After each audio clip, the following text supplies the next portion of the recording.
What if I tell you about a drone that can continuously stay in the air for 24 hours? What if I tell you about a drone that can monitor day and night continuously? Hi everyone, RV here, and today we are going to talk about TAR, which means Tethered Aerial Robot. So, this is a tethered drone from Karman Drones that can stay in the air for continuously 24 hours, and it has a tether length of 100 meters. So, let's talk about the physical overview of the drone. So, drone is made up of the advanced composite materials using the additive manufacturing technology, and it also has a coaxial motor setup which makes the drone design very compact compared to the octocopters, and it also helps in the dual redundancy.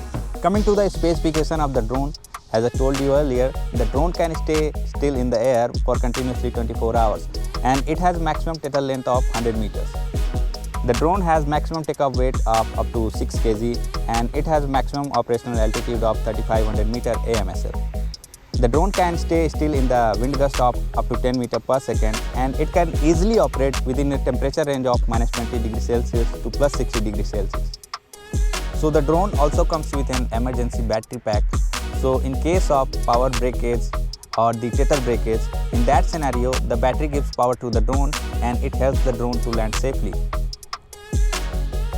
Let's talk about the application of the TAR. TAR can be used for border patrolling, construction site monitoring, in place of watchtowers, in prisons, and also in those industries where the continuous aerial monitoring is required. Coming to the payload, as I told you earlier, this is a day and night continuous aerial monitoring payload. It also can be swapped with a day-only payload, which is going to be helpful in the day-only surveillance.